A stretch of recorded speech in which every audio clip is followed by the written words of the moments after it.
Csapó egy. Kiara, engedd le a hosszú hajad! Neked biztos nem? Ja! Te állat! Kiara, engedd le a hosszú hajad, megmentelek! Ó, rendben. Most fölmászok!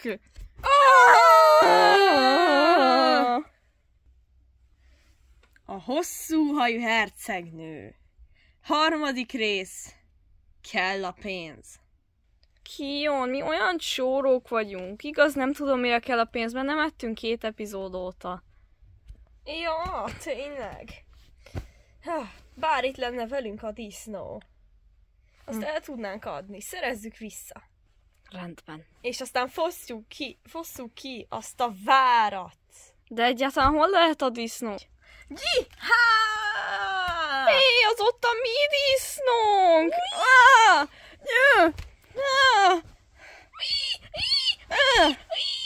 Kion! Visszaszereztük a disznót. Haha! Lovagoljunk el a kastélyhoz! Lovagoljunk a naplemencében! Mármint disznógoljunk!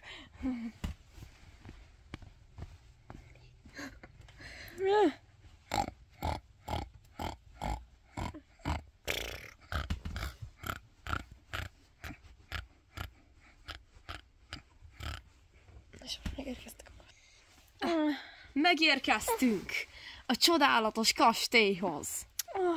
Hatalmas ez a kastély. De nem tudunk bejutni. Dehogy nem!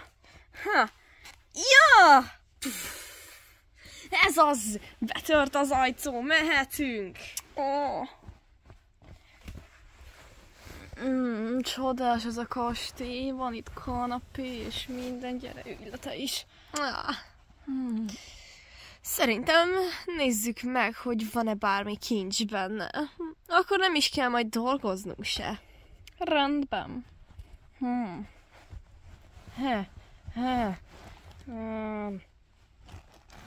Én átkutatom a ládákat.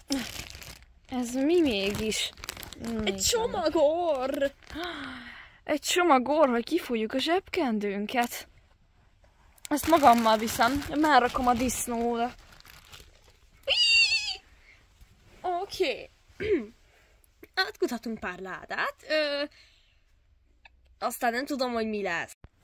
Jól van, ezeket a lovakat innen kicseszik, ezek csúnyák. De bejön az én kis szép kis disznó.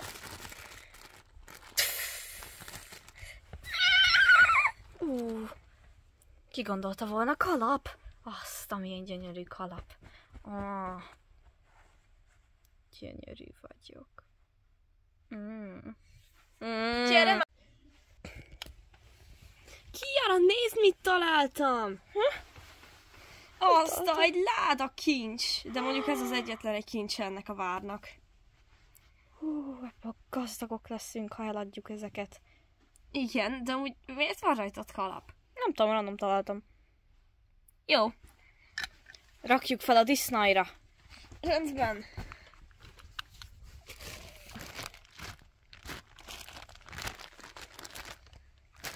Így. Belerakjuk a kincses ládát a táskába. Segítenél esetleg? Persze! Köszönöm.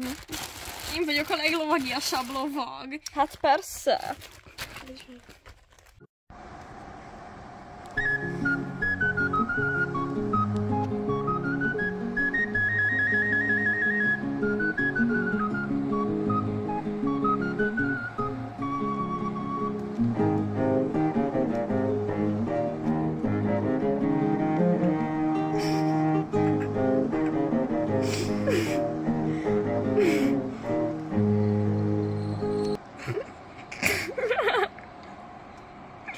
Szerintem a normális verzióját vágjuk be a végére, úgyhogy nincs ott a zene.